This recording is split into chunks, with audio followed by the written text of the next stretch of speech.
The Story of Ferdinand by Muro Leaf. Once upon a time in Spain, there was a little bull, and his name was Ferdinand. All the other little bulls he lived with would run, jump, and butt their heads together, but not Ferdinand. He liked to just sit quietly and smell the flowers. He had a favorite spot out in the pasture under a cork tree. It was his favorite spot, and he would sit in its shade all day and smell the flowers. Sometimes his mother, who was a cow, would worry about him. She was afraid he would be lonesome all by himself. "Why don't you run and play with the other little bulls and skip and butt your head?" she would say. But Ferdinand would shake his head.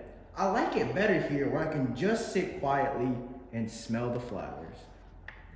His mother saw that he was not lonesome, and because she was an understanding mother, even though she was a cow, she would let him sit there and be happy. As the years went by, Ferdinand grew and grew until he was very big and strong. All the other bulls who had grown up with him in the same pasture would fight each other all day. They would butt each other, stick each other with their horns. What they wanted most of all was to be picked to fight at the bullfights in Madrid. But not Ferdinand. He just liked to sit quietly under the cork tree and smell the flowers. One day, 5 men came in very funny hats to pick the biggest, fastest, roughest bull to fight in the bullfights in Madrid.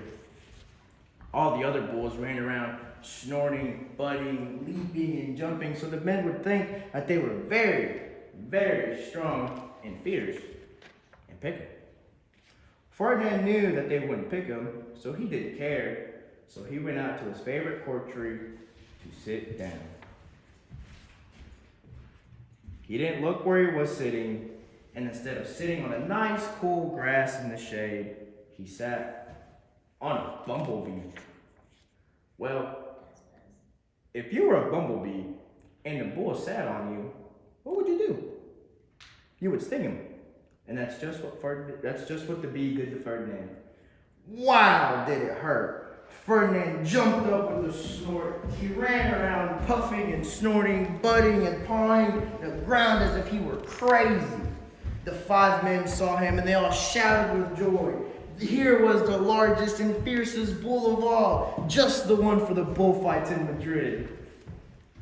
So they took him away for the bullfight in a cart. Oh, what a day it was. Flags were flying, bands were playing, and all the lovely ladies had flowers in their hair. They had a parade into the bull ring. First came the bandoleros with their long, sharp pins with ribbons on them to stick the bull and make him mad. Next came the picadores, who rode skinny horses and they had long spears to stick in the bull and make him madder. Then came the matador, the proudest of all. He thought he was very handsome, bowed to the ladies. He had a red cape and a sword and was supposed to stick the bull. Then came the bull. And you know who that was, don't you? Ferdinand. They called him Ferdinand the Fierce, and all the bandoleros were afraid of him, and the picadores were afraid of him, and the matador was scared stiff. Ferdinand ran to the middle of the ring, and everyone shouted and clapped because they thought he was going to fight fiercely and butt and snort and stick his horns around. But not Ferdinand. When he got to the middle of the ring, he saw the flowers on the lovely lady's hair, and he just sat down quietly and smelled. All right. He wouldn't fight and be fierce no matter what they did. He just sat and smelled, and the bandoleros were mad, the picadores were madder, and the matador was so mad he cried he couldn't show off his cape and sword. So they had to take Ferdinand home. And for all I know, he is sitting there still under his favorite cork tree, smelling the flowers just quietly. He is very happy. The end.